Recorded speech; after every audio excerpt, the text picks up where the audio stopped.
이동형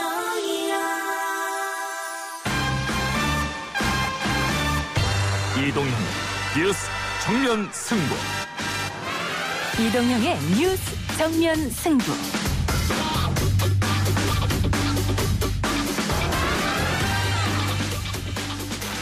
청취자 여러분 안녕하십니까, 이동형입니다. 국회가 코로나19 특위를 구성했습니다. 오늘 첫 회의를 열고 본격적인 활동에 들어갔는데 들어보시죠. 제1차 국회 코로나19 대책 특별위원회를 개회하겠습니다.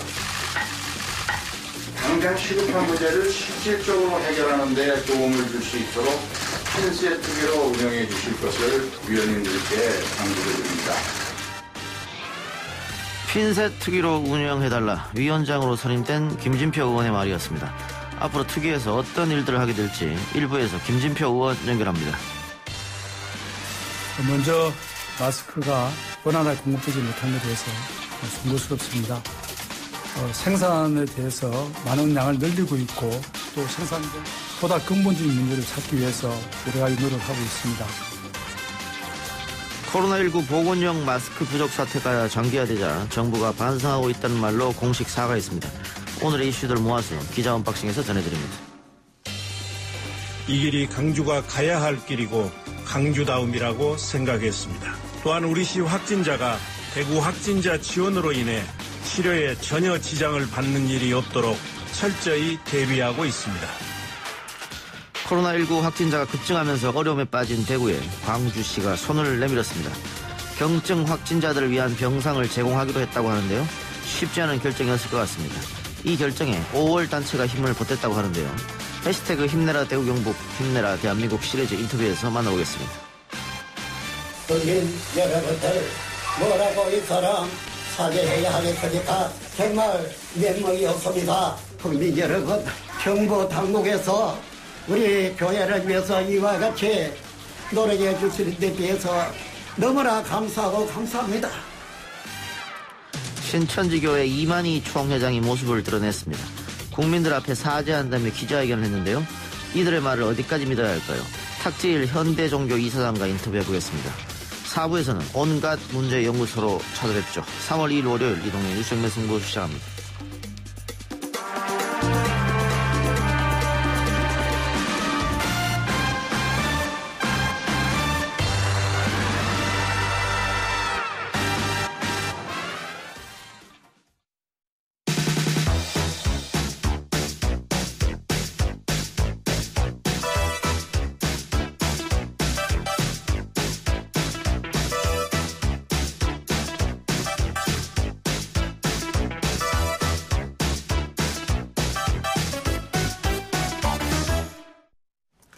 국회 코로나19 대책특위가 오늘 첫 회의를 가졌습니다. 어떤 논의가 이루어졌는지 국회 코로나19 특위위원장 맡고 있는 더불어민주당 김진표 의원 연결해서 이야기 나눠봅니다. 의원님 나와 계십니까? 네, 김진표입니다. 예, 그 명칭 논란으로 뒤늦게 특위가 출범했는데요. 오늘 회의 어떠셨습니까? 뭐 불협화음이나 이런 건 있지 않았나요? 워낙 사태가 위중한 사태니까요. 예. 이번 특위만큼은 절대 정쟁의 주도권 잡는 그런 특위가 되어서는 안 된다. 그래서, 특히 이제 정부의 투명한 정보 공개로 언론을 통해서도 웬만한 사항은 다 알 수 있거든요. 예. 그러니까 일반적이고 형식적인 업무 보고를 받다 보면 현장에 투입돼야 할 공무원들이라든가 부처 인력에 오히려 부담을 주게 되니까. 예. 실질적으로 도움을 줄 수 있도록 대구 경북 지역에 당장 시급한 문제부터 하나하나 도움을 줄 수 있는 그런 핀셋 특위를 운영하자고 제가 제안을 했고요. 예. 이렇게 제안하는데 모두 동참할 수 있도록 결의를 다지기 위해서 특위위원들이 좀 솔선수범해서 작은 금액이라도 실시일반으로 성금을 좀 모아서 대구시에 전달할 거를 제안했는데, 예.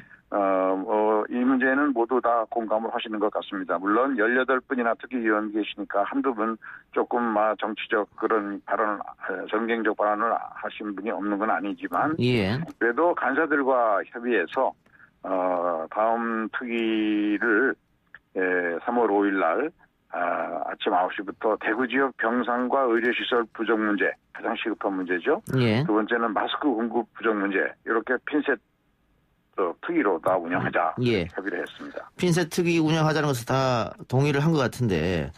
그런데 청와대 관계자들을 국회에 불러야 된다. 이것은 지금 현 상황에서는 글쎄요, 적절해 보이지는 않은 그런 이야기 같은데. 야당 의원 중에서 이렇게 요구한 분이 계시고 그러죠.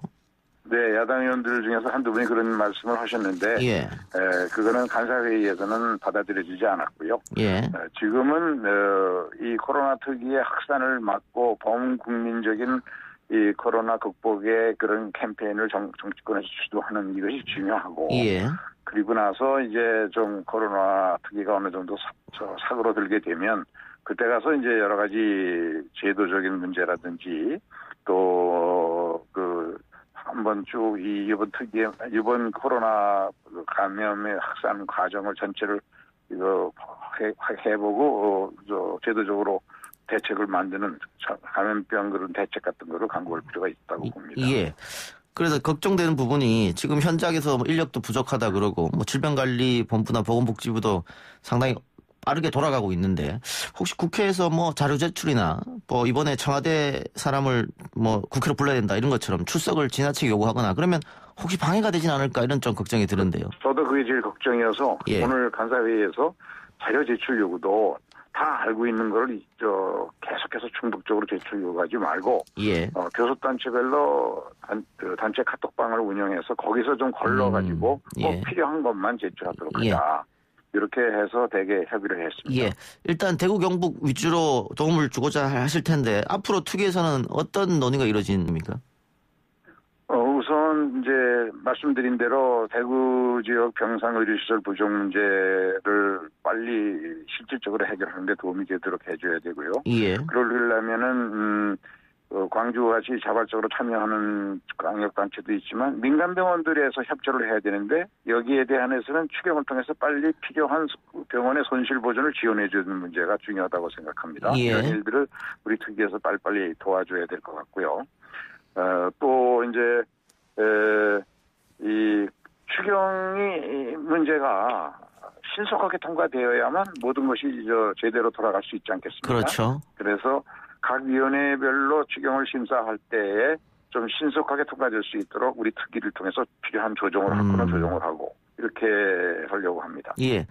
국회가 17일까지인가요? 그 전에 어쨌든 그러면 추경이 이루어진다고 봐야겠죠. 네, 과거 메르스 사태 때도 문재인 대통령이 야당 대표 시절이었는데 추경을 먼저 제안했고 또 18일 만에 통과시킨 그런 경험이 있고 예. 또 지난번 대통령과 국회에서 여야 사당 대표들이 만나서도 추경의 핵심의 속도다. 비상상황인 만큼 신속히 하자는 합의를 정치적으로 했으니까 되리라고 저는 믿습니다. 예, 빠르시게 될 것이다. 네. 오늘 홍남기 부총리도 소상공인 이야기하면서 울먹이면서 말을 잇지 못했거든요. 그만큼 온중한 상황인데 소상공인에 대한 대책도 추경에 다 포함되어 있겠죠.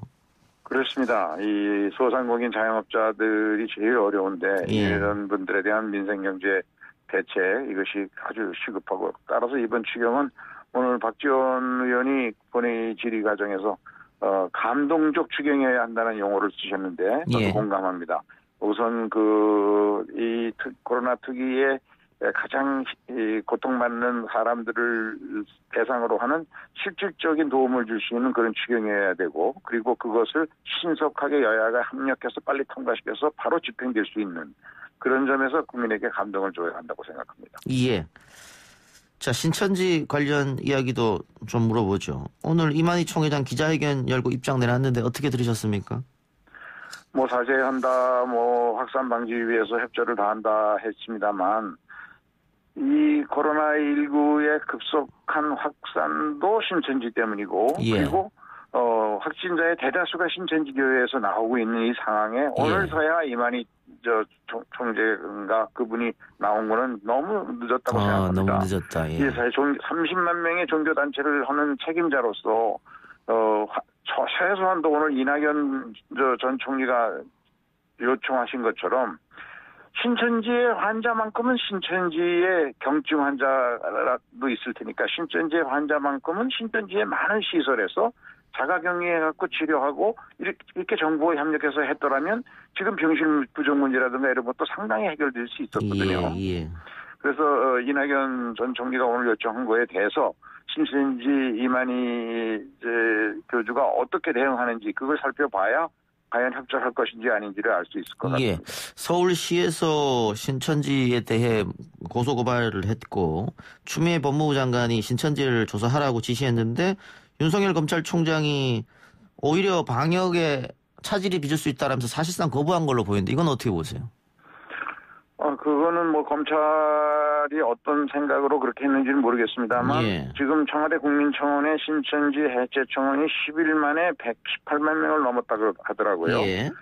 오늘 이제 이만희 씨가 사죄하고 협조하겠다고 했는데 구체적으로 어떻게 행동을 하는지를 보고 판단해야 할 문제라고 생각하고요. 예. 지금은 그 처벌이나 이런 문제는 나중에 시간을 가지고 해도 되고 어허. 우선은 빨리 이 확산세를 누그러뜨려야 되니까 예. 그러려면 환자의 과반 이상이 신천지 신도들이니까 예. 신천지가 우선 그 병실 부족 문제를 해결하는 데 도움을 주기 위해서도 많은 종교시설이 신천지가 갖고 있지 않습니까? 예. 그것을 소독해서 자가격리하는 시설로 제공하고 또 그 인력을 그렇게 활용하는 그런 일이 저는 꼭 필요하다고 생각합니다. 그것도 신천지 협조가 있어야 가능한 거 아니겠습니까? 그렇습니다.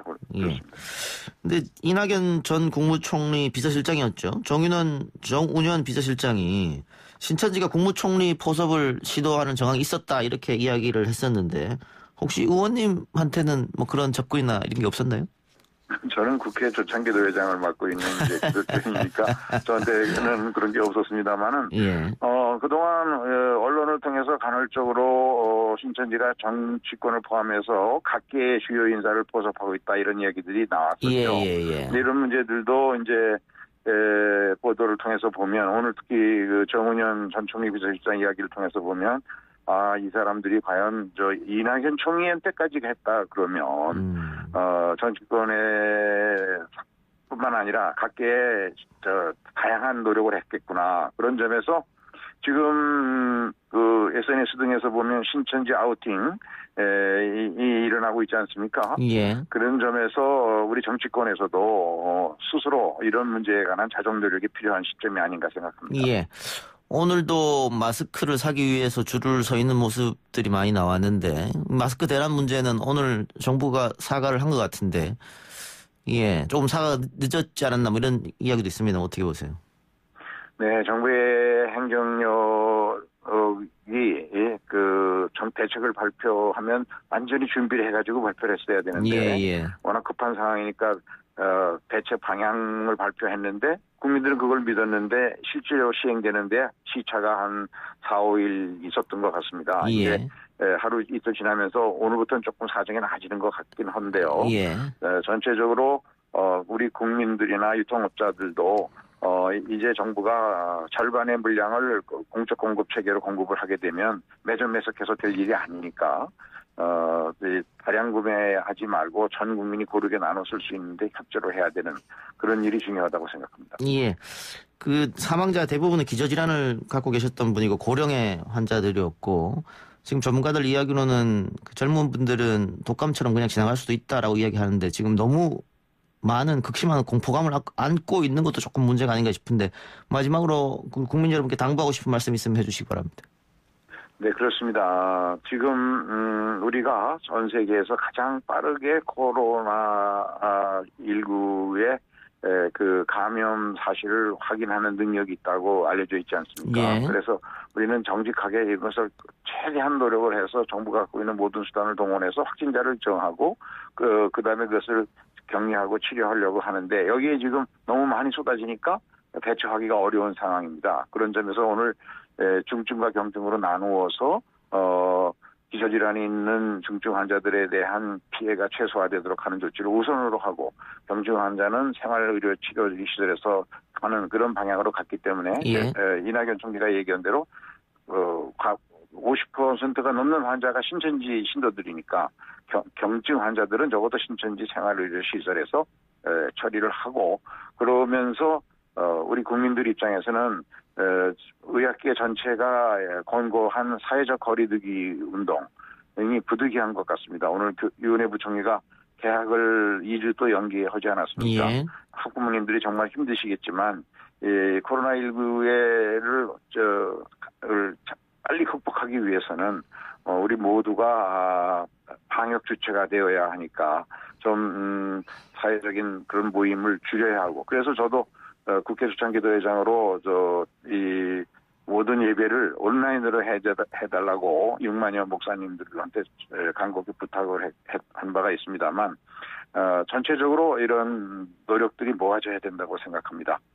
그리고 정치권이 우선 모범을 보여야 되니까 정치권이 가정집회 참석이라든가 또 대면 선거운동을 최대한 자제하는 합의를 하자고 오늘 특위에서 요청을 했습니다. 알겠습니다. 의원님 오늘 인터뷰 고맙습니다. 감사합니다. 네, 지금까지 국회 코로나19 특위위원장 맡고 있는 더불어민주당 김진표 의원이었습니다. 1부 순서 마치고요. 2부 기자 언박싱 코너로 돌아오겠습니다.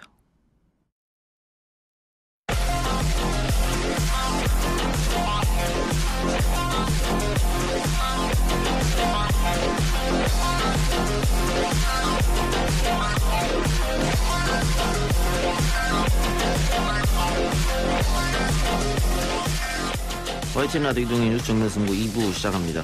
오늘 나온 뉴스들을 언박싱해드리는 기자 언박싱. 오늘은 주간 경영 방기용 기자 나왔습니다. 어서 오십시오. 네, 안녕하세요.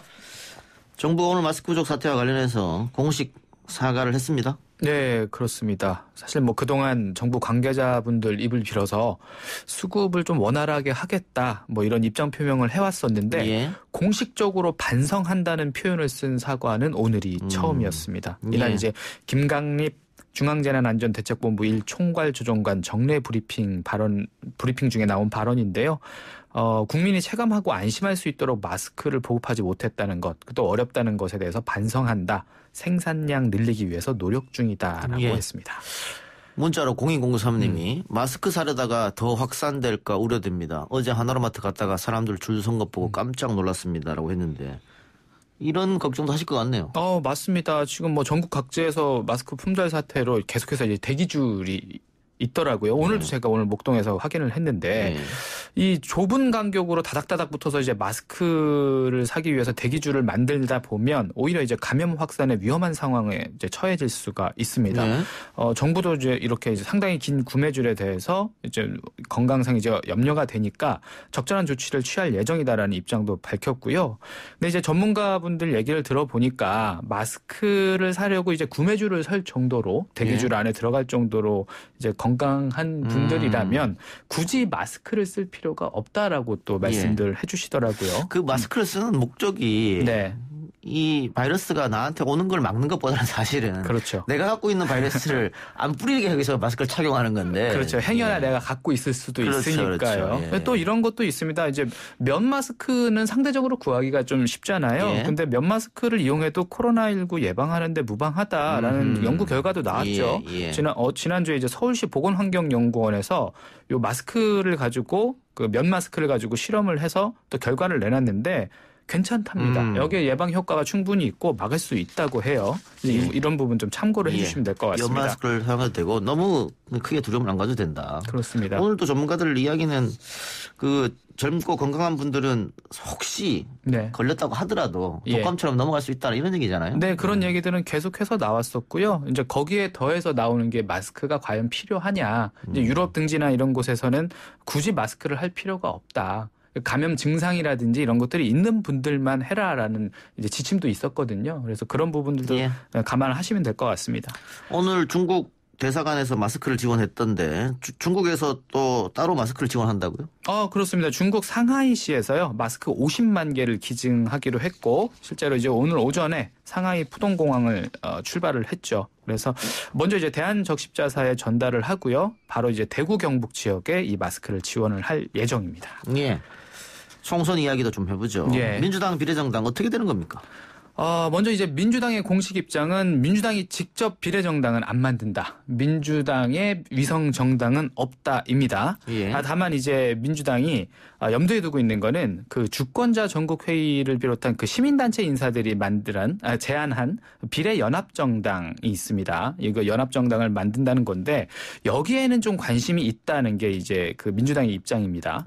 좀 배경을 보면 직접 비례민주당을 창당을 했다가는 역풍을 맞을 수 있거든요. 예. 이제 그동안 했던 말들도 있고요. 그래서 외곽단체가 자발적으로 추진하는 연합정당 쪽으로 만들면 그래도 좀 비난의 화살을 좀 피할 수 있지 않겠느냐. 이렇게 좀 보고 있고요. 시민단체 뭐 연합정당 뭐 그런 것이죠. 그렇습니다. 네. 여기서 말씀드리는 연합정당은 이제 이부영 전 의원, 뭐 함세웅 신부와 같은 진보 원로들이 주축이 돼서 만들어진 그 당이거든요. 그러면 이제 연합정당 안에는 민주당, 정의당, 녹색당, 미래당 이런 범여권 진보 정당들이 자당의 어떤 비례대표 후보들을 파견을 하는 방식입니다. 그렇게 해서 연합을 해서 총선을 치른 후에 당선된 후보들이 각자 이제 소속당으로 복귀하는 그런 방식으로 하겠다. 그런 모델인데요.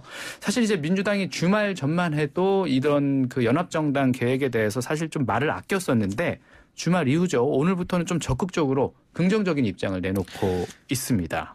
비례 후보를 파견한다는 얘기는 결국은 민주당이나 정의당이 여기 함께하게 되면 그렇습니다. 자당 후보들을 비례로 내지 않겠다는 얘기잖아요. 예, 이쪽에 그렇습니다. 다 몰아주니까. 예, 그렇습니다. 그래서 그렇게 되면 욕은 똑같이 먹을 것 같은데요. 결과적으로 이제 크게 달라질 것이 없는 상황이에요. 그래서 뭐 애써 도입한 연동형 비례대표제의 취지 자체가 훼손되는 것 아니냐는 이렇게 비판이 나오고 있는 배경입니다. 말씀하신 대로요. 예. 왜냐하면 정의당 입장에선 사실 뭐 민주당의 비례 위성 정당이든 이런 연합 정당이든 결국은 이제 모든 게 이제 꼼수는 마찬가지다라는 그런 입장이거든요. 예. 이렇게 새롭게 진보 개혁 진영의 파일을 만드는 게 아니고 있던 파일을 나누는 모양새이기 예. 때문에 이제 계속해서 비판을 제기하고 예. 있는 상황이고요. 예. 근데 게다가 같이 한다고 글쎄요. 정의당까지 같이 할지 모르겠습니다만 같이 네. 한다고 했을 경우에는 예. 누가 그럼 앞번호로 가냐. 그렇죠. 또 사람은 각 당에 몇 명을 넣을 것이냐. 네. 이거 치열하게 다툴 것 같은데요. 그게 참 문제인데요. 만약에 이렇게 한다가 하더라도 각 정당마다 이제 파견한 비례대표 후보들이 있을 텐데 우선순번을 누구로 할 것이냐가 제일 큰 문제입니다. 근데 분명히 여기 안에서 순조롭게 합의되기가 어렵거든요. 만약에 이제 파열음이 나온다. 이렇게 되면 또 여론이 악화되죠. 밥그릇 싸움 한다 이렇게 얘기가 나오고요. 그러면 이 사태 자체를 좀 실증을 내고 피로감을 느끼는 진보 진영 내에서 또 이탈이 이어질 수가 있습니다. 또 하나 좀 걱정되는 부분들은 이제 이렇게 모여서 이제 선거를 치른다 하더라도 사실 이제 정당의 실체를 좀 갖추려면 민주당의 어떤 전폭적인 지원이나 이런 것들 없이는 그 진행하기가 좀 어렵습니다. 그래서 예. 민주당의 어떤 위성 정당이라는 꼬리표를 떼내기는 사실상 좀 어렵지 않겠느냐라는 예. 분석입니다. 그러면은 정봉주 전 의원이 하는 정당 또 손혜원 의원이 추진한 정당은 어떻게 됩니까?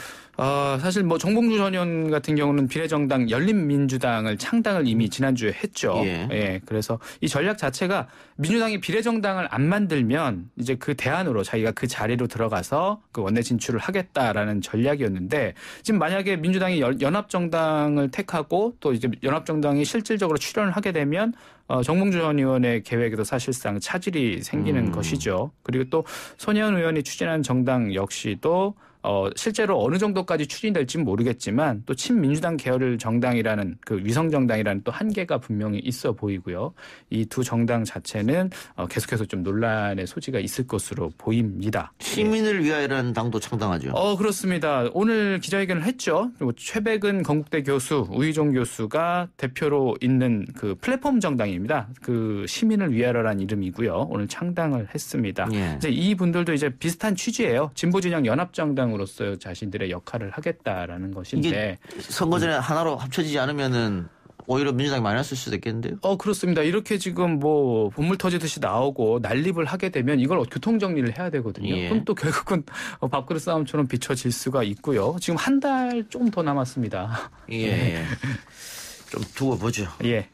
안철수 국민의당 대표는 대구 현지로 내려가서 의료봉사를 하고 있는데 네. 언론의 스포트라이트를 한껏 받았습니다. 그렇습니다. 그동안에 좀 좋지 않았던 이미지가 있었던 게 사실이죠. 마치 이제 뭐 초딩이다 뭐 이런 그런 별명까지도 좋지 않은 별명까지도 얻었었는데 일단 이번에 의료봉사가 신의 한 수로 비춰지고 있어요. 땀에 젖은 방역복 사진 이런 것들이 되게 좀 파급 효과가 큽니다.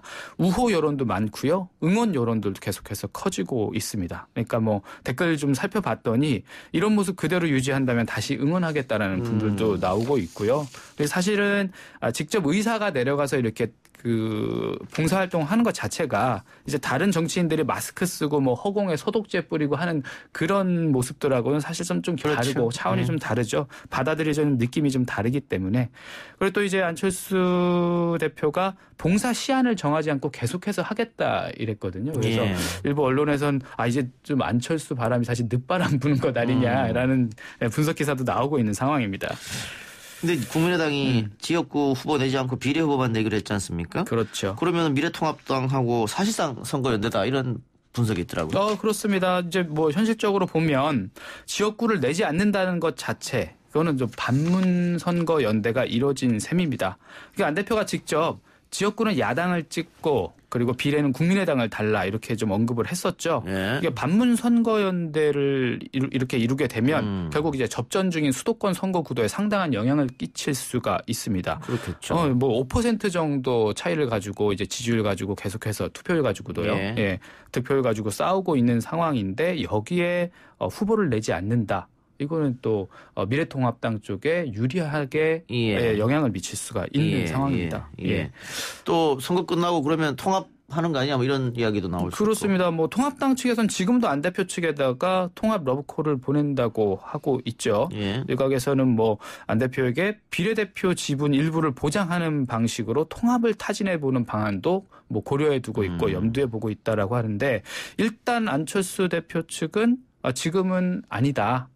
지금은 뭐 이렇게 통합할 생각이 없다라고 이제 선을 그어놓은 상태입니다. 근데 일부에서 뭐 이렇게 분석하시는 분들도 있어요. 안 대표가 국민의당으로 총선을 치러서 당선시킨 비례대표 의원들하고 함께 나중에 이제 통합당에 합류를 해서 이게 나중에 어차피 이제 안 대표 같은 경우는 대선을 준비하고 있지 않습니까? 그래서 대선을 겨냥해서 준비를 할 때 통합당 내 지분 확보에 나서겠다. 뭐 이런 구상이다라는 분들도 있습니다. 이건 하나의 분석입니다.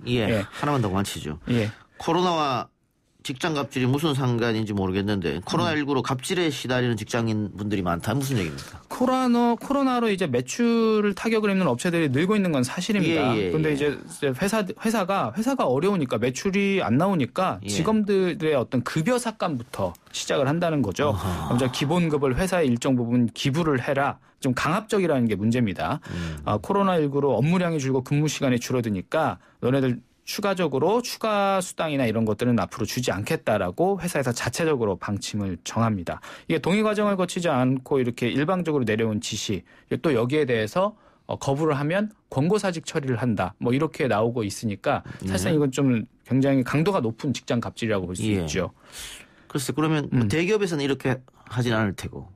아무래도 이제 그런 것이죠. 목소리를 낼 수 없는 구조에 있는 중소기업이라든지 영세업체에서 뭐 5인 이하 사업체라든가. 그렇습니다. 그렇게 되면 반박을 할 수가 없으니까요. 그래도 월급을 깎겠다.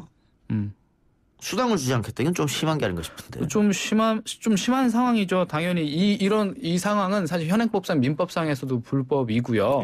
이번에 고용노동부에서도 그 지침을 만든 게 있습니다. 이게 고용노동부에서는 사업주가 자체 판단으로 근로자를 출근시키지 않은 경우에 또 다른 이유로 휴업을 하는 경우에는 사업주가 휴업 수당을 지급하도록 명시를 해놨거든요. 이 사례들도 코로나19 때문에 지금 대응 지침이 나왔는데 안 지키고 있는 거네요. 그렇습니다. 고용노동부가 코로나19 예방 및 확산 방지를 위한 사업장 대응 지침을 내놨습니다. 그런데 이걸 정면으로 거스르고 있는 것이죠.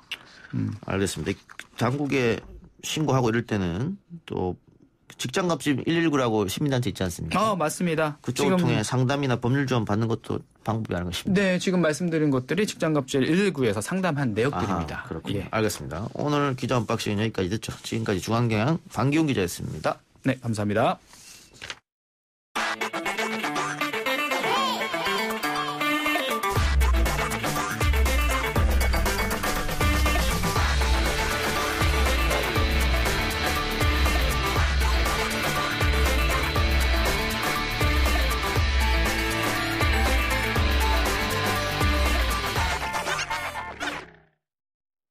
대구 경북 시민 여러분 힘내십시오. 우리는 코로나19를 충분히 극복할 수 있고 반드시 이겨낼 것입니다. 정부도 국민도 모두가 대구 경북과 함께 하고 있습니다. 국민들이 어찌됐든 질본에 지금 나름대로 고마워하는 부분들이 있는데 몸 상태는 좀 어떠신지, 체력적으로 좀 버텨나갈 수 있는지 좀 여쭙고요. 저희 그 방역대책본부의 직원들이 업무에 부담이 크긴 하지만 잘 견디고 잘 진행하고 있다. 그 정도 답변 드리겠습니다. 힘을 내라고 말해줄래. 그 눈을 반짝여 날 일으켜줄래. 힘을 내인 만큼 과잖아. 이동의 뉴스 정면 승부 해시태그 힘내라 대구 경북 힘내라 대한민국 시리즈 인터뷰 진행하고 있는데요. 전국 각지에서 대구 경북을 향한 응원의 목소리가 많이 나오고 있습니다. 최근 광주 광역시는 5월 단체 시민사회 등이 함께 모여서 코로나19와 힘든 사투를 벌이는 대구를 돕기 위해 대구 지역 코로나19 경증 확진자들을 받아들여 치료하겠다는 특별 담화문을 발표했습니다. 이 특별 담화문을 함께 발표한 5.18 민주유공자 유족회 김명훈 회장 연결해서 이야기 나눠봅니다. 회장님. 네, 안녕하십니까. 네, 안녕하십니까. 자, 이번 광주 공동체 특별 담화문은 어떤 계기로 해서 참여하게 되신 겁니까? 네, 시장님이, 이용섭 시장님이요. 예. 이 대구를, 이렇게 대구가 병실이 없어가지고. 예. 많이 지금 자가 격리하고 있지 않습니까? 예. 사망자도 많이 일어나고 그래서 광주에는 아직 그렇고 크게 발생되지 않기 때문에 예. 병실, 남아있는 병실을 한 대구의 분들을 모시면 어찌냐. 광주 시민 제야 또 각계 대표들을 자리를 한번 가졌습니다. 그래가지고 거기에 전체가 광주 시민 및 광주 제야나 각 단체 대표님들이 찬성하는 계기가 됐습니다. 혹시 반대하신 분은 안 계셨습니까? 반대는 제가 알기는 한 50개 단체가 버렸는데요. 반대는 사람은 없었습니다. 왜냐하면 같이 편상 어떻게 해야 되는 간에 병실도 강제에 지금 있기 때문에 예. 또 시장님이 설명을 잘 하였습니다. 그래서 반대신 분들은 없었습니다. 예. 근데 오늘 광주에서도 확진자 2명이 나왔고, 예, 그렇습니다. 예, 대구에서 확진자들을 데리고 올 때, 또 이거 혹시 감염이 광주에 좀 번지지 않을까 이런 걱정이 좀 있을 것 같기도 한데요. 그래서 시장님이요, 그걸 대구에서 모시고 오면은 가족은 불어하고, 당사자만 데리고 오시고, 광주에, 그리고 광주에 병실 약 130개 정도 있더만요. 120개에서 130개. 예. 그래서 광주에서 한 60개 정도 대구분을 모시고 또 나머지는 광주에 앞으로 상황이 변동될 수 있으니까 그거 놔두고 또 제2의 차선책도 마련하고 계시더라고요. 시장님께서는. 그렇군요. 그래서 크게 염려할 것은 아니라고 생각합니다. 예. 근데 물론 다 그런 건 아닙니다만은 간혹 가다가 이 TK 쪽에서 광주 민주화 운동을 폄하하고 뭐 이런 발언도 있어가지고 이게 이런 결정을 할 때 좀 고민이 있지 않을까 싶어서 그랬는데 50개 단체가 단 한 곳도 반대를 하지 않았다니까 박수를 보내드리고 싶네요. 근데 제가 생각에는 TK 일부 그래요 보수 세력들이 하는 거지. 대구 시민 전체는 그렇게 생각 않거든요. 저희들 입장에서는. 예. 일부 보수 세력들이 대구란 그 도시가 본래 제일 어떻게 보면 진보 도시였어요. 우리 역사적으로 봤을 때. 예. 그렇지 않습니까? 그래서 저의 생각에는 일부라고 생각합니다. 그것을 일부 사람들이 5.18도 편애하고 그런 거지. 제가 보면 90% 이상은 80-90% 이상은 대구 시민들 그러지 않을 거라고 생각합니다. 예, 맞습니다. 예. 자, 근데 광주 지역은 어떻습니까? 오늘도 확진자가 좀 늘고 해서 시민들이 좀 불안할 것 같기도 한데요. 그런데 지금 두 분이 야근교에서 근데 좀 그것은 그래도 이제 지금 역학조사를 하고 계신데요. 광주시에서. 예.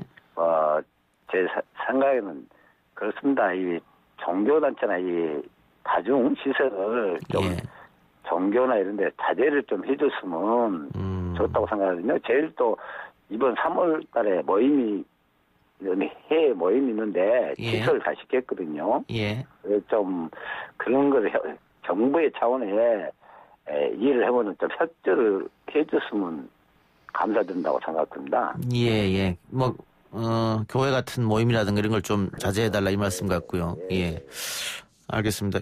유튜브로 청취자들의 댓글 좀 읽어드리죠. 우마마님께서 광주 시민들의 시민의식 정말 멋집니다라는 의견 주셨고요. 작가주님께서 맞습니다. 회장님 광주 모독하는 대구 경북 사람들은 일부입니다.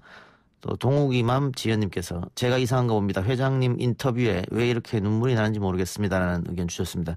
문자로 7911님께서 지역 감정은 정치권의 프레임일 따름이었습니다. 광주 멋집니다라는 의견 주셨네요. 예, 또 이렇게 광주에서 멋진 결정을 해주셔서 우리 국민들도 또 광주를 다시 보게 되고 또 다 박수를 보내드린 것 같습니다, 회장님. 감사합니다. 예, 저 대구 분들에게 어떤 지금 어려움을 겪고 있는 대구 경북 분들에게 어떤 말씀을 해주고 싶으십니까? 저는 그래요. 지금 대구와 경북에 계신 분들이 저희들의 어떤 어려움도 제 대한민국 국민은 다 이겨왔거든요. 예. 일제시대에도 그렇고. 그래서 이번 대한민국 국민, 대구, 경북을 떠나서 대한민국 국민들이 전체가 이번 코로나 테크 19를 다 이겨낼 겁니다. 좀만 참고 힘내시면 됐다고 생각합니다. 예. 제 개인적 입장에서는. 예, 알겠습니다. 회장님, 오늘 인터뷰 고맙습니다. 감사합니다. 예. 즐거워하십시오. 예, 감사합니다. 감사합니다. 예, 지금까지 5.18 민주유공제주회 김명훈 회장이었고요. 이 광주에서 경증 환자, 대구 경증 환자를 받겠다. 이것뿐만이 아니고요. 지금 광주에 계셨던 의사, 또 간호사 분들도 달빛 의료진이라고 해서 대구에 많이 파견 나가 있는 상태입니다. 고생하신 의료진들에게도 박수를 보내드리겠습니다. 1, 2부 순서 마치고요. 저는 뉴스 듣고 6시 10분 3부로 찾아뵙겠습니다. 글쎄 안 들려 들을 뉴스 없어 아무 뉴스도 귀에 들어오지 않아 듣고 또 들어도 들을 뉴스 없어 만든 게 이 프로야 이동영의 뉴스 정면승부 YTN 라디오 이동영의 뉴스 정면승부 3부 시작합니다. 신천지 예수교 이만희 총회장이 오늘 오후 직접 기자회견을 열어 공식 입장을 밝혔습니다. 코로나19 사태가 불거진 이후 이만희 총회장이 직접 공식 석상에 나서는 건 처음이었는데요. 이만희 총회장은 사죄한다는 입장을 밝히면서도 정부 당국에 전격 협조하고 있다고 말했습니다. 이단 종교 전문가인 탁지일 부산 장신대 신학과 교수 현대 종교 이사장 연결하겠습니다. 이사장님 나와 계십니까? 안녕하십니까? 예, 안녕하십니까? 현대 종교는 신천지와 인연이 아주 깊죠? 네, 설립자인 평면 소장이 이제 1964년에 현대 종교를 설립했는데 한 1990년도부터 무료 성경 신학원이라는 이름으로 시작된 신천지에 대해서는 지속적으로 연구해 오고 있습니다. 예, 선친이셨죠? 네, 맞습니다. 예. 그러니까 신천지 입장으로서는 이 현대종교가 아주 불편한 그런 거라고 생각할 수 있겠네요. 네. 저희는 아무래도 조금 부정적인 가치 판단을 가지고 신천지를 좀 바라보고 있지요. 예. 자, 이만희 총회장이 처음으로 공식 석상에 나섰는데 왜 이제서야 나타났을까요? 이만희 씨가 처음으로 대중 앞에 모습을 드러낸 것도 참 의외였는데요. 저는 이만희 씨의 어떤 자발적인 선택이라기보다는 현재 국민 여론이나 정부의 행정적 압박이 아무래도 대중 앞에 모습을 드러낸 직접적인 원인이 되었다고 생각합니다. 예. 국민들에게 사죄 드린다면서 바닥에 무릎을 꿇고 큰절했는데 진정성이 있다고 보십니까? 고령의 이만희가 큰절 사죄를 한 것이 순수한 사과라고 믿고 싶지만 왠지 좀 석연치 않은 부분이 좀 많거든요. 예. 왜냐하면 현재 지금 필요한 부분은 대국민 사죄나 대정부 사죄가 아니라 모습을 감추고 있는 신도들, 비협조적인 신도들에 대해서 방역 협조를 하는 메시지가 사실 필요한 건데 그 메시지가 없어가지고 좀 의아했고요. 오히려 저는 좀 이만희 씨의 이런 노림수가 있는 것은 아닌지 오히려 염려가 됐는데요. 어떤 노림수입니까? 말하자면은 겉으로는 대국민, 대정부 사과 형식을 갖췄지만 제 생각에는 오히려 실제적으로는 신천지나 이만희 씨가 박해받는 모습을 연출을 함으로 내부 신도들의 결속을 다지려고 하는 그런 계기를 만들려고 했던 손익계산에서 나온 그런 사과, 퍼포먼스가 아니었는가 하는 그런 생각도 일면 들고 있습니다. 예. 근데 총 회장이 직접 나서서 어쨌든 협조하겠다 뭐 이렇게 얘기했으면 신자들도 조금 변화가 있지 않을까 이런 생각도 드는데 어떻게 보세요?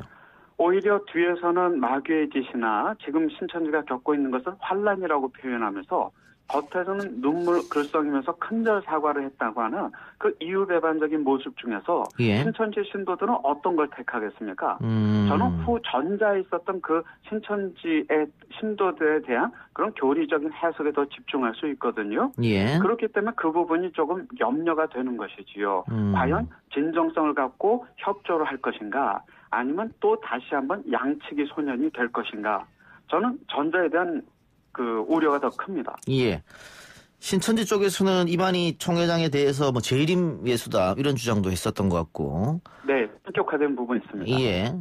또 영원히 사는 사람이다 뭐 이런 얘기도 했었던 것 같은데. 네, 맞습니다. 이번에 모습 보니까는 역시 그 90살의 고령이고 하다 보니까 그 상당히 그 말도 명확하지 않는 것처럼 들리고요. 건강도 그렇게 썩 좋아 보이지 않거든요. 아직도 신천지 신도들은 믿고 있는 겁니까? 이 영생불사라든가 재림예수건에 대해서?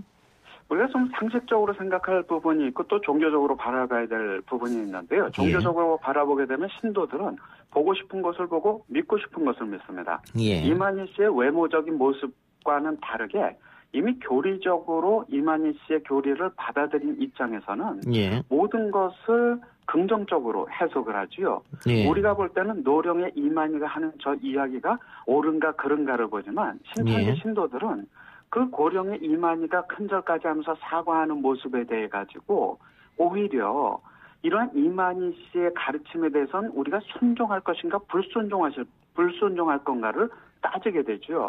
상식은 옳고 그름인데 종교적인 것은 복종과 불복종입니다. 신천지 신도들은 복종할 준비가 되어 있는 상태지요.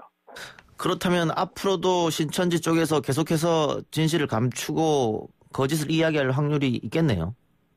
저는 그 거짓말이 계속되고 있다고 생각합니다. 그 거짓말이라고 하는 것은 의혹이 아니라 실제로 전국 각지에서 그런 관련 자료들이 수집되고 있지 않습니까? 교인들 명단, 모임 장소 숫자, 우한의 신천지 조직 이런 것들이 전부 다 계속 거짓말이 나타나고 있는데요. 이런 거짓말에 사실 정부나 언론이나 국민들도 좀 지쳐가는 것 같습니다. 그래서 저 생각에는 이만희 씨한테 필요한 거는 큰절 사과가 아니라 정직한 협조라고 생각합니다. 정직한 협조다. 근데 이렇게 거짓말한 이유가 근본적으로 있을 것 같아요. 이 거짓말은 신천지에서 굉장히 교리적으로 합리화되어 있거든요. 우리들은 거짓말이 굉장히 도덕적인 책임감을 느끼게 하는 잘못된 행위지만 교리적으로 거짓말을 합리화했기 때문에 신천지 신도들은 누군가 포교하고 또 자기의 신분을 감추기 위해서 거짓말을 사용하는 것이 자연스럽죠. 즉 종교적인 합리화는요. 어떤 거짓말에 대한 도덕적인 불감증을 완전히 해소시켜주지요. 어떻게 보면은 신천지에 반복되는 거짓말이 이만희 씨와 신천지에게는 자연스러운 그동안에 해왔던 습관이 거기에 배어있는 것은 아닌지 하는 그런 우려가 사실 좀 많이 있습니다. 오늘 기자회견에서 피해자들이 항의를 하기도 했고요. 피해자 연대는 고발을 하기도 했는데 피해자분들이 신천지 신도가 된 자녀들의 부모들이 주축이라고 하던데 이건 어떤 이유에서입니까? 사실 제가 오늘 그 가족들의 그런 외침을 들으면서 좀 아이러니했어요. 옛날에는, 지금은 제가 이제 이런 현대 종교를 또 하면서 피해자들의 목소리를 듣고 싶어 했는데 오늘은 이만희의 목소리가 잘 안 들려갖고 좀 아이러니한 상황이긴 했지만 만약 이 방송을 듣고 계시는 청취자분들이 계시다고 한다면 이만희의 얘기에 집중하지 못하게 그분들이 방해한 게 아니라요. 그만큼 그분들이 사랑하는 자녀, 사랑하는 배우자나 부모를 잃고 그런 아픔 속에 그들이 계시기 때문에 그런 것이 표출해졌다고 받아들여 주셨으면 좋겠어요. 그런 분들이 한두 분들이 아니니까요. 신천지에 들어가서 아예 가출을 한다거나 혹은 금전적 피해를 입거나 이런 분들이 많은 모양이죠? 보통의 부모들이나 배우자라고 한다면 자기가 사랑하는 사람이 지금 어디에 있는지도 모르고 무엇을 하는지도 모르고 심지어는 신천지에 관련돼서 어떤 건강적 위험에 처해 있는지 모른다고 한다면 오히려 오늘 그런 피해자들의 외침이 적은 것이면 적은 것이었지 그 아픔을 참 우리가 짐작할 수는 없다고 생각합니다. 그런 예. 가출이나 혹은 가족과의 단절들 사례가 많이 일어나고 있고 법적으로도 소송이 제기가 되고 있는 상황이죠. 예. 어떻습니까? 탕명한 소장님 때부터 쭉 봐오셨으니까 신천지가 네. 정계나 언론계에도 상당히 진출해 있다고 보십니까, 현재? 실제적인 증거 자료를 가지고 이야기할 수 있는 부분은 조심스럽긴 하지만 예. 매번 선거철이라든지 혹은 지역의 표를 의식하는 정치인들이 예. 만약에 사회적으로 좀 역기능을 하거나 논란이 되는 단체들의 정치적인 후원은 좀 조심해야 될 터인데 예. 표만 생각하고 당리당략으로 그 표를 노렸을 때에는 사실 국민들의 여론이 호도될 수 있거든요. 예. 그리고 지금 많은 방송들이 신천지에 대해서 부정적인 입장들을 밝히고 있지만 사실 우리가 검색이라도 해보게 되면 바로 그 언론들이 신천지에 대한 긍정적인 기사, 광고가 아닙니다. 돈 받고 실는 긍정적인 기사들을 생산해왔다는 것을 우리가 볼 수 있거든요. 예. 그렇기 때문에 오히려 그런 상황들이 신천지에게 명분을 가져두는 것은 아닌가. 사회적으로 문제가 있고 역기능을 하고 논란이 되는 단체가 있으면은 학계와 정부와 언론은 그 단체가 자연스럽게 일정 정도 소멸해 가도록 서로 노력을 해야 되는데 각자의 손익계산 속에서 이러한 종교 문제를 바라본다고 한다면 오늘날처럼 사회가 고통받을 수 있다고 생각합니다. 예. 정치권에서는 단순 표교사만 하다 보니까 신천지 측에서 접근해도 그거를 용인해줬다 이 말씀 같은데. 네. 최근에 이낙연 총리에게도 신천지에서 접근했다 이런 얘기가 나왔습니다. 그건 그 사람은 맞습니다. 장기문 전 유엔 사무총장한테도 그러고 예. 아무래도 후발주자이고 기성교회의 견제도 받고 사회적으로도 부정적 이미지가 많으니까 예. 정치권의 어떤 지원을 통해서 그걸 좀 회복하려고 하는 노력들은 한국전쟁 이후나 군사정권 하에서도 이런 유사 종교들이 전형적으로 해왔던 그런 모습이죠. 그러면 오늘 이만희 총회장의 또 시계가 화제가 됐었거든요. 그렇습니까? 예, 박근혜 대통령의 손목 시계였던데 그것도 의도성이 있다고 보십니까? 전 국민이 보고 있고 만약 이게 시계가 언론에 공개가 되면 화제가 될 거란 거 당연히 논란이 될 거란 거 알았을 텐데도 그 시계를 차고 나왔단 말이죠. 그건 제가 답변 드리기는 좀 적절하지 않고요. 예. 제가 말씀드릴 수 있는 것은 우리나라뿐만 아니라 해외에서도 신천지라는 이름이 아니라 HWPL이나 각종 위장 단체 이름으로 활동을 할 때 그 나라의 언론 정치인들에게 접근해서 관계성을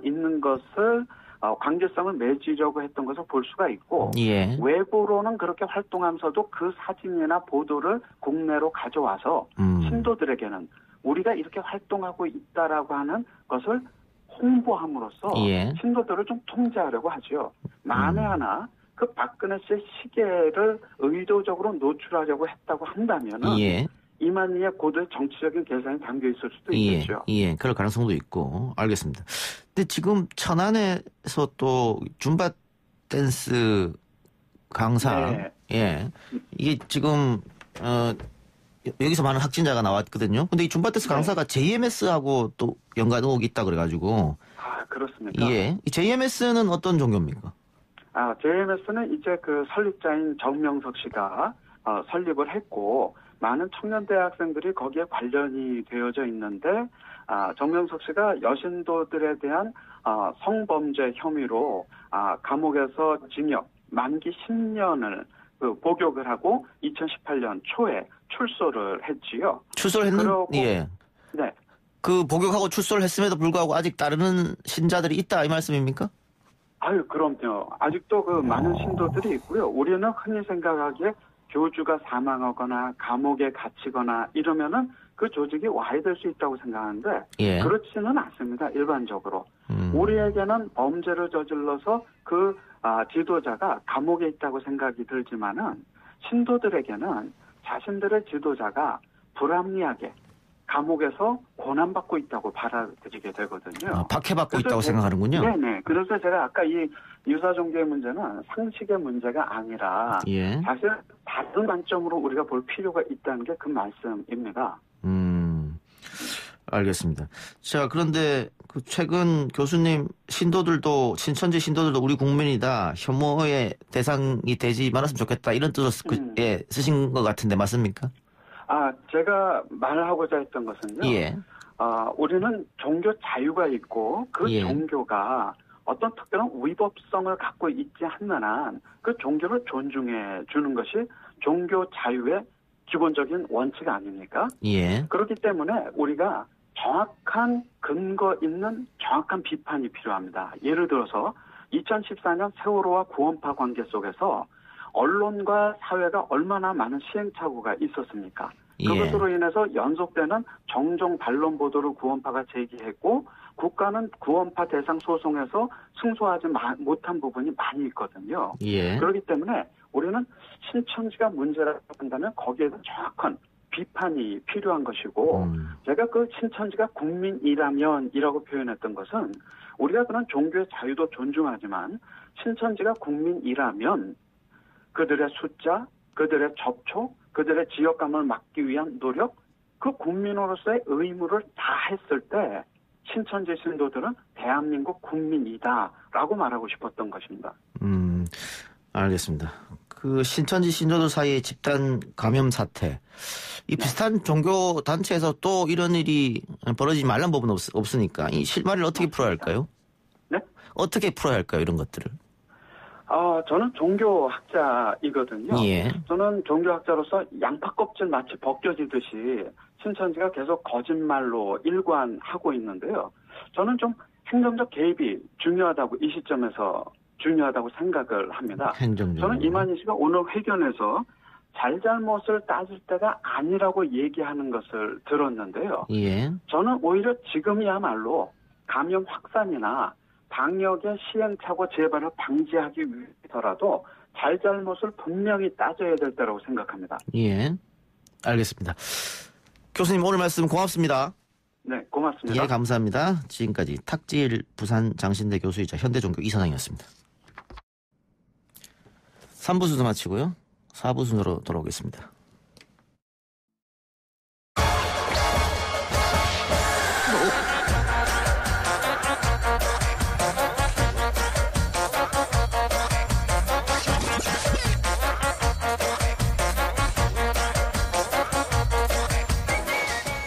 YTN 라디오 이동희 뉴스 정면승부 4부 시작하겠습니다. 온갖 문제 연구소 시간입니다.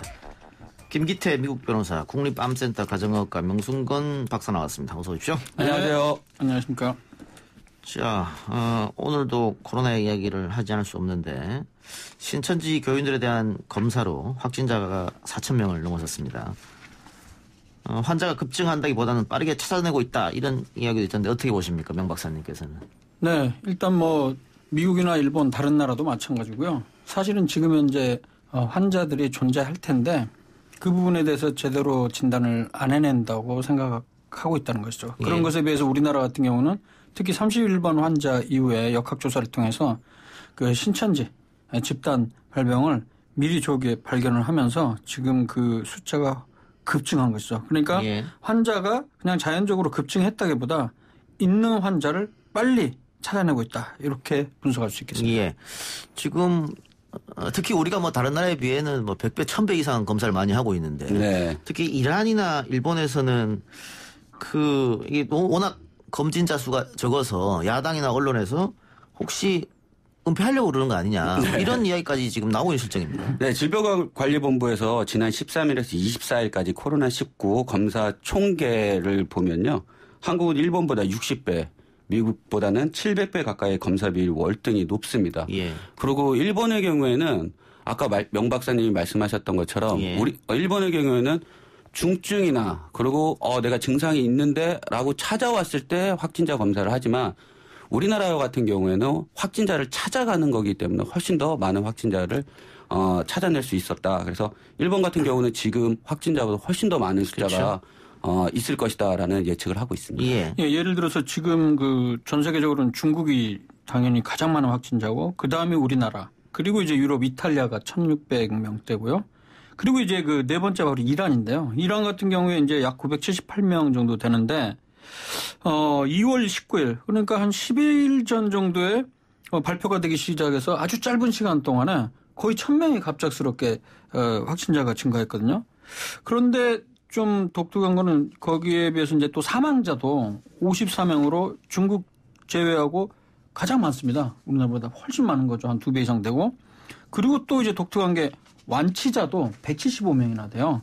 우리나라는 지금 현재 4,200 넘죠. 확진자 중에 31명 완치인데 그래서 이런 상황을 봐서 실제로는 이란에는 실제로는 환자가 더 많은데 그 규모를 은폐하는 것 아니라는 그런 의혹이 좀 제기되고 있는 상태입니다. 그리고 다른 나라보다 우리나라에 좀 특징이 있는데요. 다른 나라 같은 게 연령대별 분포를 보면 50세 이상 기저질환을 가지는 분들이 확진자로 판명되는 게 상당히 많았습니다. 그런데 우리나라의 경우에는 20, 30대 환자들의 확진율이 엄청나게 높아요. 그런 걸 보면 최근 신천지와 관련된 확진자들이 많이 나오고 있지 않습니까? 최근 몇 년간 신천지의 교인이 많이 늘어났는데 그 포교의 대상을 청년을 중심으로 한 포교를 중점적으로 했다라는 얘기가 많이 있습니다. 따라서 이거는 신천지와 좀 관련 있는 게 아닌가라는 생각이 듭니다. 예. 교육부가 오늘 학생들 개학을 2주 연기했거든요. 그리고 정부 당국에서는 3월 초가 굉장히 중요하다. 분기점으로 보고 있는 것 같기도 한데 어떻게 보십니까? 네, 지금 사실 지난주부터 시작해서 중후반부터 해서 지속적으로 급격하게 올라서 하루에 수백 명씩에서 이제 500여 명 이상까지 오르고 그랬었는데요. 다행인 건 이제 어제부터 조금 증가세가 조금 완화되기 시작했습니다. 예. 오늘까지 해서. 예.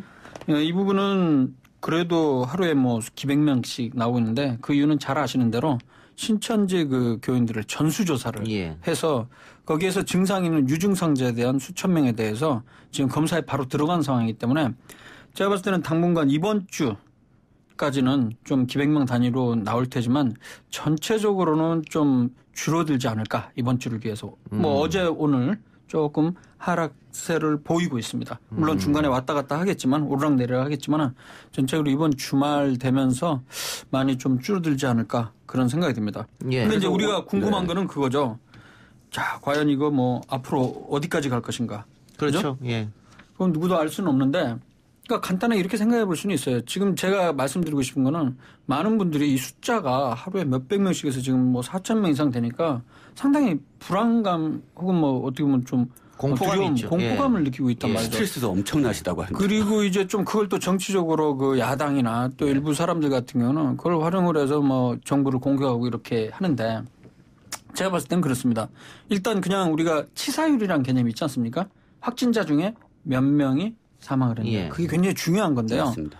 현재로서는 아직 진행형이기 때문에 완전히 종식되거나 정리가 된 다음에 나올 수 있긴 하지만 그렇다 손치더라도 나라별로 비교를 할 수가 있는데 현재 그 우리나라 같은 경우는 대략 0.6%대입니다. 치사율이. 중국 같은 경우는 이제 뭐 약 3% 내외까지 됐었고 그리고 다른 나라도 전반적으로 우리나라보다는 대부분 높습니다. 그래서 그것에 비하면 대략 1% 내외 정도가 되지 않을까 생각이 되는데요. 이 치사율이라는 거는요. 독감 같은 경우는 이제 0.0에서 0.1% 정도의 치사율이 나옵니다. 독감은 예를 들어서 2018년도 12월에 한 달 동안 그 발생한 그 환자 수가 처방으로 기준했을 때 125만 건이거든요. 이를테면 한 달에 125만 건. 그리고 이제 폐렴 같은 경우에는 치사율이 보통 이제 한 5% 내외로 추정을 하고 있습니다. 그런데 폐렴은 우리나라 2018년도 한 해에 대략 130만 명이 나왔거든요. 그래서 사스나 메르스 같은 경우는 치사율이 사스는 10%, 메르스 같은 경우는 전 세계적으로 35%, 우리나라에서는 20% 나오는데 제가 말씀드리고 싶은 것은 결론적으로는 이 코로나19도 감기의 바이러스인 코로나의 종류고 사스와 메르스와 비슷한 계열입니다. 그래서 사스나 메르스는 우리나라에서 종식이 되었는데요. 일반적으로 종식이 되었지만은 이것도 종식이 될 가능성이 좀 높아 보이긴 하는데 좀 시간이 걸리더라도 하지만 종식이 안 된다 하더라도 옛날 그 2009년 신종플루가 지금 현재 이제 계절성 독감으로 아예 토착화된 것처럼 이 바이러스도 그 나중에 토착화될 가능성이 있습니다. 예. 네. 그렇게 이해를 한다면 결론적으로 만약에 지금 현재 폐렴도 뭐 치사율이 한 5% 내외인데 이 코로나19가 만약에 백신도 개발이 되고 치료제까지 개발된다면 우리나라에서 보이는 이 치사율 1%보다 더 낮아져서 뭐 독감과 비슷한 수준 정도까지 된다면 물론 완치되면 더 좋고 종식되면 좋겠지만 그런 의미에서 본다면 너무 그렇게 불안하거나 공포에 빠질 필요는 없겠다. 그런 알겠습니다. 생각이 좀 듭니다. 정리하면 이런 거네요. 지금 신천지 전수조사를 하고 있기 때문에 확진자가 계속해서 늘어나는데 그렇습니다. 그게 끝나면 확진자 수가 떨어질 가능성이 있고 또 지금 사망자들도 대부분 기저질환이나 고령 환자이기 때문에 건강한 사람들은 크게 걱정하지 않아도 되고 확진을 받았다고 하더라도 또 치사율이 뭐 0.6% 정도밖에 되지 않기 때문에 이 문제를 우리 좀 생각해 봐야 되는데 이 얘기 같습니다. 근데 이제 치사율 0.6%가 이제 적다는 얘기를 저는 하는 건 아니지만 제가 얘기할 때는 이제 상대적으로 우리나라의 흔한 폐렴이나 독감 매년 찾아오는 것과 비교한다면 이제 우리가 제일 걱정하는 건 이게 새로 나온 거기 때문에 이게 얼마나 많은 사람들이 그럴지 모르고 그래서 절대 수가 사망자 수 증가할 수 있는 부분은 굉장히 문제가 되기 때문에 이건 어떻게 해서든 빠른 시일 안에 봉쇄를 해야 됩니다. 네. 그래서 뭐 지금 발표된 것처럼 오늘 4시에 기준으로 확진자 수가 4,335명 그래서 123명이 증가된 숫자입니다. 어제에 비해서는 좀 증가 수가 좀 둔화되는 것 같고 사망자 수는 22명에서 지금 4명 증가한 26명인데 이 4분이 다 대구 지역에서 사망하신 분입니다. 따라서 전문가들이 얘기하는 거는 너무 숫자에 민감하지 말아라. 이 숫자는 추세를 봐야 된다. 전체적인 추세를 보기 위해서 지금 발표를 하는 거지 공포감을 일으키거나 뭐 걱정하라고 발표하는 건 아니다라고 해서 추세를 좀 판단하는 잣대로 좀 삼았으면 좋겠다. 네, 저도 그 부분이 굉장히 중요하다고 생각하는데 우리가 지금 굉장히 숫자가 늘어날 때는 우리가 숫자에 당연히 관심이 있을 수밖에 없는데 이제 이번 주를 계기로 해서 좀 만약에 수그러지게 된다면 제 생각에는 오전 후 이렇게 숫자 발표하는데 이것도 하루에 한 번 정도로만 좀 줄이고 그 숫자 때문에 굉장히 사람들이 스트레스를 받을 수 있거든요. 만약에 사실 예를 들어서 오늘 독감 환자 전국적으로 몇만 명 발생했습니다.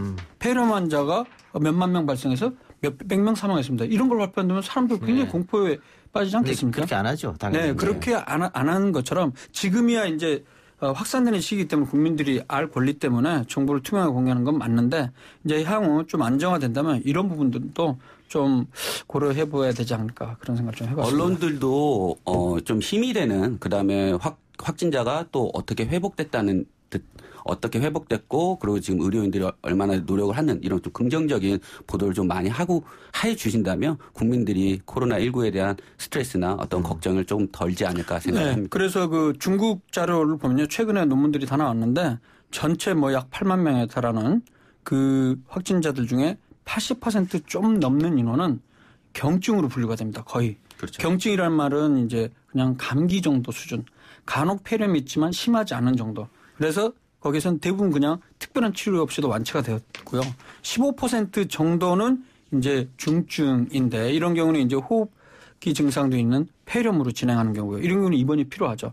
근데 다행히도 여기에서도 사망자는 그렇게 많지는 않았고요. 제일 그 사망자 많았던 결국에 위중한 상태, 크리티컬한 컨디션에 있는 분들이 대략 한 4% 정도, 5%라고 합니다. 그래서 지금 우리 지금 그 당국에서도 대구 영북 같은 경우는 갑작스럽게 많은 환자가 진단이 된 상황이잖아요. 그래서 경증, 중증, 그다음에 위중을 분류를 잘 해서 위중한 사람들을 중심으로 해서 빨리 병상을 확보해서 입원해주고 가장 경증의 경우는 자가격리라든가. 근데 지금 이제 자가격리 한 사람들 중에도 고령이거나 기저질환이 있는 분들은 사망한 사례가 계속 나오고 있기 때문에 이런 경우는 좀 전체 격리시설을 따로 만들어서 거기에서 의사들이 전반적으로 관찰을 하면서 증상 경과를 보고 그 상급병원에 입원시킬 수 있도록 그런 그 체계가 좀 필요할 것으로 생각하고 그런 체계대로 지금 진행한다고 오늘 발표한 것으로 알고 있습니다. 자, 마스크 이야기도 안 할 수 없습니다. 지금 마스크 대란이 며칠째 계속 이어지고 있는데 일부 전문가들은 건강하다면은 굳이 마스크를 고집할 필요가 없다. 오히려 손 씻는 것이 더 중요하다. 이렇게 얘기하고 있는데 이거는 의학적으로 어떻습니까? 네, 맞습니다. 그 현재 미국 질병통제예방센터 CDC라고 하죠. 여기에서는 코로나19와 관련해서 일반적인 사람들에게 있어서는 마스크 사용을 권장하지 않는다라고 명시하고 있어요. 대신에 이제 그 의료기관을 진료를 봐야 되거나 사람들이 많이 모인 공간에 있거나 호흡기 증상이 있는 사람들은 착용할 수 있겠지만 일반적으로는 권하지 않습니다. 예. 우리나라 같은 경우에도 무조건 착용해야 된다라고 권장하지 않습니다. 예. 현재 질병관리본부에서는 의료기관 및 사람이 많이 모이는 장소에 방문하거나 아니면 노인, 임산부, 만성질환자, 기저질환이 있는 그러니까 위험성이 높은 분들 그리고 호흡기 질환이 있는 사람들은 마스크 착용을 권장하고 있는 상태입니다. 그러면 마스크 정말 써야 되냐 말아야 되냐 헷갈리거든요, 사실. 예. 혼동이 되고 그런데 제가 이 부분과 관련해서 연구 논문을 정리를 해봤습니다. 그랬더니 2012년도에 국제학술지에 발표된 논문이 있어요. 즉 일반 지역사회에서 병원이 아니고 지역사회에서 이렇게 독감 예방을 위해서 일반 그 덴탈 마스크라고 해서 그 파란 마스크 있지 않습니까? 이런 마스크라든가 아니면 그보다 좀 더 그 차단력이 높은 N95 마스크라는 거 그런 것들이 과연 독감 예방하는데 도움이 되냐? 연구 결과를 보니까요. 기존에 나왔던 8편의 임상시험, 비교 임상시험을 해봤더니 6편에서는 손위생을 같이 하든 안 하든 마스크 사용하는 게 결국엔 독감 예방에 효과가 없었다는 연구가 있어요.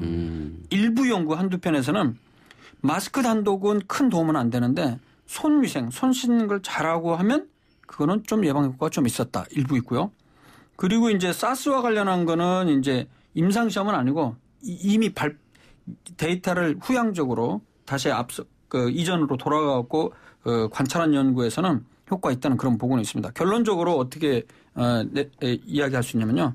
마스크를 착용함과 동시에 손위생도 잘 시행하는 경우에는 독감 예방에 도움이 될 수 있다는 일부 근거가 있지만 일반적으로 지역사회에서 마스크를 착용하는 거는 독감 예방에 도움이 된다고 확정적으로 말할 수 없다. 이렇게 정리를 하고 있어요.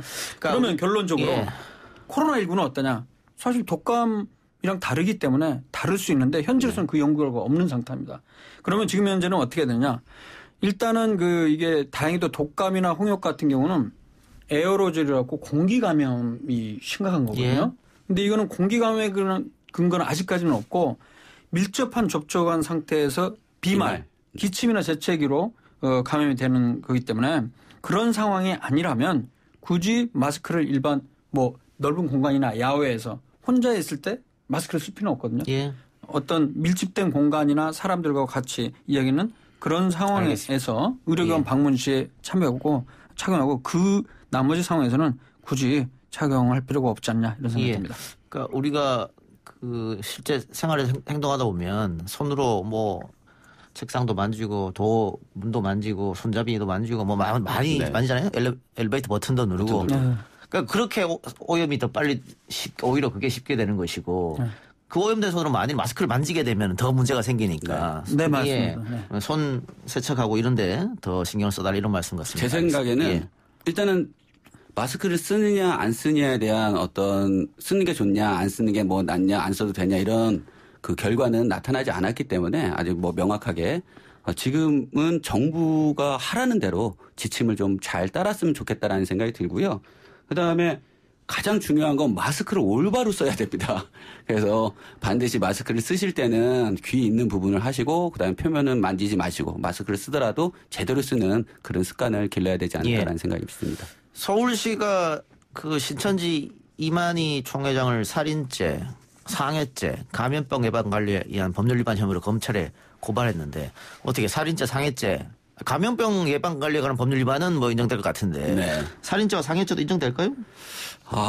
일단은 살인죄 부분이 상당히 제일 문제가 됐었습니다. 그리고 또 관심을 많이 가졌고요.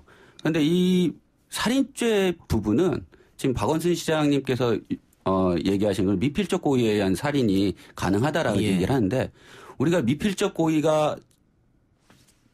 고의를 처음으로 우리 일반 국민들에게 알게 한 사건이 있었습니다. 삼풍백화점 붕괴 사건 때 그때 미필적 고의라는 말이 상당히 많이 일반 국민들에게 알려졌는데요. 이 미필적 고의라는 건 알면서도 좀 쉽게 말하면 알면서도 방치하는 겁니다. 따라서 이것에 의한 살인이 가능할 것 같다라는 것은 여러 변호사들이 좀 무리한 수지 아닌가. 오히려는 업무 방해죄나 위계에 의한 공무집행 방해죄로 하는 게 좀 맞지 않았나라는 생각이 들고 그리고 다만 이게 직접 왜 그렇게 무리냐라고 하면요. 증거 확보가 현실적으로 쉽지가 않습니다. 이만희 총회장이 뭐 예를 들어서 그 집회 때 많은 사람이 모여서 그 확진자가 그것을 감염을 시키고 그리고 사망에 이를 것이다라는 것을 방치했다라는 걸 입증해야 되는데 이게 입증하기가 너무 쉽지가 않습니다. 따라서 이거는 어떻게 보면 정치적인 그 부분이 좀 담겨 있지 않나라고 생각을 하는데 저는 그래도 과하게 대처하는 게 맞다. 그렇게 생각합니다. 최문순 강원지사도 사법체계 분명히 개입해야 된다라고 얘기했고 추미애 법무부 장관이 관련해서 구속 수사하라라고 검찰이 지시했는데 윤석열 총장이 사실상 거부했습니다. 근데 거부한 이유를 어디에 들었냐면 방역에 오히려 방해가 될 수 있다 이렇게 얘기를 했거든요. 의료인으로서 어떻게 보십니까?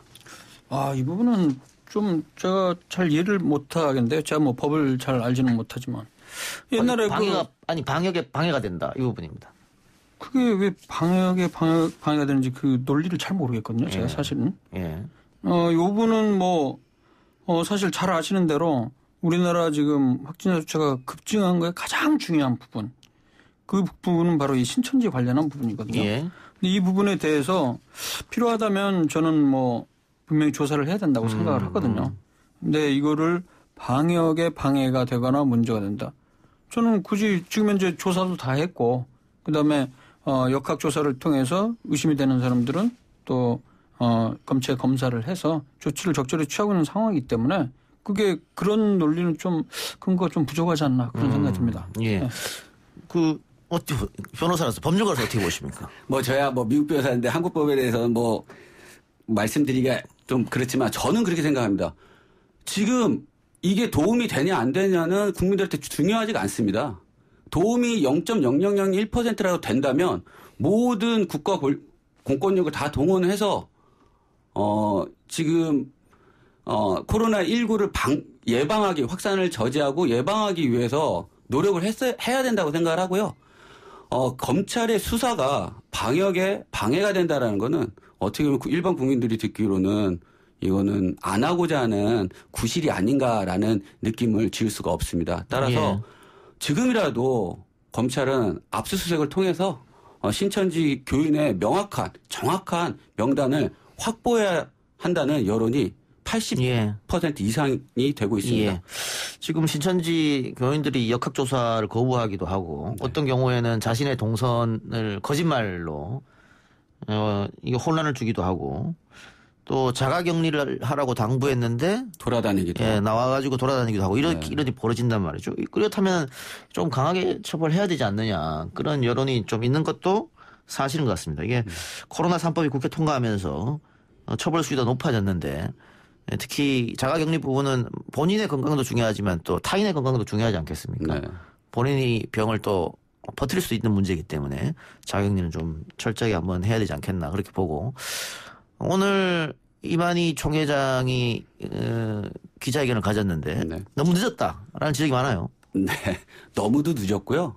그리고 왜 기자회견을 했는지조차도 저는 알 수가 없습니다. 일반 국민의 한 사람으로서 이만희 신천지 총회장이 기자회견을 한다고 해서 상당히 기대를 많이 했고 저는 세 가지가 반드시 나와야 된다고 생각을 했습니다. 신천지 교인 제가 기대했던 건 세 가지인데요. 하나는 신천지 교인들 중 유증상자는 빨리 선별진료소에 가서 진료를 받아라. 이거 하나랑요. 그리고 우리 신천지 교인들로 인해서 확진자가 많이 일어나는데 코로나19가 진정될 때까지 모든 집회를 금지한다. 이거 하나. 그런 메시지가 나왔어요. 나왔어야 된다는 거예요. 그다음에 지금 정부나 지자체 관계당국의 조사에 적극적으로 협조해라. 이 세 가지가 나오지 않은 오늘 기자회견은 그냥 신천지 총회장의 하소연 자리가 아니었나라는 실망감을 감출 수가 없습니다. 따라서 지금이라도 이만희 총회자 및 12지파장은 빨리 모든 전 교인들을 상대로 이 세 가지를 반드시 얘기를 해야 된다고 생각합니다. 예. 명 박사님은 기자회견 어떻게 보셨어요? 제가 사실 아까 제대로 대답을 못한 게 기자회견을 못 보고 나왔어요. 병원에서 일을 하느라고. 예. 그 부분을 제가 좀 정리를 해왔었는데 조금 아쉽네요. 죄송합니다. 그래도 우리 변호사님이 잘 정리를 해주신 것 같네요. 보니까. 명 박사님이 일하고 계신 병원은 어떻게 확진자들이 없습니까? 현재 없죠. 근데 우리 병원 그 암센터에서 확진자가 나타나면 참 곤란한 일이 많이 발생을 하죠. 그 암 환자분들을 많은 환자를 진료하려면 그래서 저희들은 자체적으로 그 선별진료소를 굉장히 강화해서 그 미리 미연에 방지하기 위해서 그 선별진료소에서 정확하게 진료를 하고 있습니다. 그래서 그 의심이 되는 분들은 바로 즉각적으로 선별진료소에서 검사를 하고 관리를 하고 있기 때문에 현재까지는 특별한 문제가 없습니다. 자, 이 문제가 된 31번 환자가 2월 16일 날 예배를 받거든요. 네. 그게 마지막 예배로 알려져 있죠. 그렇습니다. 그래서 그렇다면은 2주니까 이제 거의 다 됐단 말이죠. 그렇죠. 이번 주가 중요합니다. 그래서 이번 주가 중요하다는 말. 그렇습니다. 그래서 이번 주가 좀 지나서 검사자 숫자나 이런 것들이 좀 줄어들면 전체적으로는 좀 하락세가 분명히 나타나지 않을까 싶습니다. 왜냐하면 확진자 수도 올라가겠지만 또 완치자 수도 또 많이 올라갈 거라고. 그리고 대구 경북 제외한 다른 지역에서는 전체적으로 증가 숫자가 조금씩 둔화되기 시작을 했습니다.